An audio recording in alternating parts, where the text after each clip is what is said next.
Okay, quick intermission. So I'm just being kind of instinctive with the training today. Originally 180 on the cambered bar was going to be my top set. I got onto it and I could tell by the first rep or two, I felt relatively comfortable as you can with 180. Because I wanted to try and get a decent set of 5. But I think I'm going to up it to 200 kilos and I'll top out at 200 kilos. Now, the cambered bar is a real challenge just simply because you've got to move the weight an additional, 2 or 3 inches, probably, thereabouts. So 200 kilos for the distance that you're going to move it is pretty challenging. The most I've ever done this on this is 220, but if I go up to something like 220, I could probably move it, but you're kind of going into dangerous territory then, because you have to go very, very low reps, you know, singles, doubles. But when you're being put in such an extreme range of motion, you know, sometimes it's better to be relatively safe. So 200 kilos is enough. I haven't done it yet. I'm talking of a game, haven't actually done it yet, but I'm going to give it a try.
Okay, that's the end of that.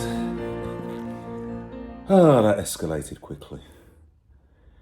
So that was a push workout, but a push support workout today. So I use those kind of exercises to support my bench press. I started out with cambered bar. Now the idea of the cambered bar is just getting an extreme range of motion. The camber, like the dip in the center of my bar, is probably about 3 inches. So I'm just getting 3 inches extra range of motion, which is really difficult. One of you guys, Massive Hero, a week or so ago was in contact with me regarding the cambered bar, or he calls it like the deficit press. And it is something that he recommended because like he's a real old school lifter from the 1960s and 70s, and a lot of the old school guys used to do deficit presses, or what I'd call camber bar presses, just to get that extreme range of motion. And it really does improve your kind of drive off the chest. A lot of people get stuck on the chest. And luckily I don't actually really get stuck on the chest with me. It tends to be more in the way of lockout. But if you've got really good strength from the bottom and you can generate that power from the bottom, you often find that you can kind of just power your way through, almost with momentum. So I worked up to 200 kilos, which I was really pleased with. Now I ended up having to do a rest pause set. I wanted a heavy set of 5 as my top set. I got onto my 4th rep and I got out the groove a little bit. And I don't want to be pinned on a cambered bar under 200 kilos. So I racked it, took a few seconds. A lot of the time you can recharge for 10, 15 seconds and get another rep or so. So I racked it, gave myself a few deep breaths, 10 seconds, 15 seconds. I wasn't really timing it. And I got my last rep. So I was pretty pleased with that. In the warm-ups, I went relatively, I won't say high reps, they're moderate reps. But I did 10 reps with a plate, 10 reps with 2 plates. Did I do 10 reps or 8 reps with 3 plate? I can't remember. And then I dropped it down to 5 reps with 4 plates. I wasn't sure, because originally I thought 4 plates would have been my top set, but when I moved it, it felt okay. And you just have to adjust on the fly. If I'd have stuck to a traditional program, then I may well have left a few gains on the table, you know. I subsequently moved on to stopper press with quite a steep incline. So that hits a lot of upper chest, but it also hits quite a lot of front delt. It was like a 45-degree angle. And I was doing them from a dead stop. So the dead stop just eliminates that bit of momentum. The stopper was set to just above my chest. So it was pretty deep. I don't know exactly how high off my chest it was, but it was pretty deep. And some of those reps, I won't say I dive bomb them, but I dive bomb them. I don't really concentrate on controlling the negative down when I'm doing stopper presses or pin presses. I tend to not quite let it go, but I don't really emphasize the negative, and I'm just concentrating on driving pretty fast and getting a good lockout. And that's pretty much it. So that's like a 2-pronged attack. I was attacking my bench press from the bottom, getting that drive off the chest. And then my second exercise was helping with my lockout a little bit. I do find I've just recently started implementing pin presses. I said to you guys in a previous video, it's not something that I've done very regularly for quite a while, but I'm trying to do them a little more regularly because I've got ridiculously long arms, and I do find I do slow down on the lockout, relatively speaking. I'm not a bad bencher, but you know, relative to me, I do find the lockout probably the most challenging part. Anyway, on that note, I'm just about to go on personal train, so I'm going to leave it there. So as always, thank you very much to the new subscribers. Thank you very much to the old subscribers. Keep on posting those comments. Views are down, views are up. They're all over the place. My shorts are getting quite a lot of views. You guys really like my daughter, my youngest daughter. She got 6,000 views on her bench press the other day, which was absolutely amazing. And she's over the moon. She's absolutely chuffed. She's like, Daddy, is that the most viewed is that the most viewed video on your channel? I was like, yes, it is. And she's like, heh. So, yeah, Yeah, no, it's great, and she's so proud. It's wonderful. Start them young, guys. Start them young. Create good habits when they're young. I know sometimes people are a bit scared of kids training, but equally those people who are scared of children training and lifting heavy are quite happy to let their children rot away in front of iPads and TV screens and their games consoles and eat rubbish. They'll have no qualms about that, but they'll question whether children train, which boggles my mind sometimes.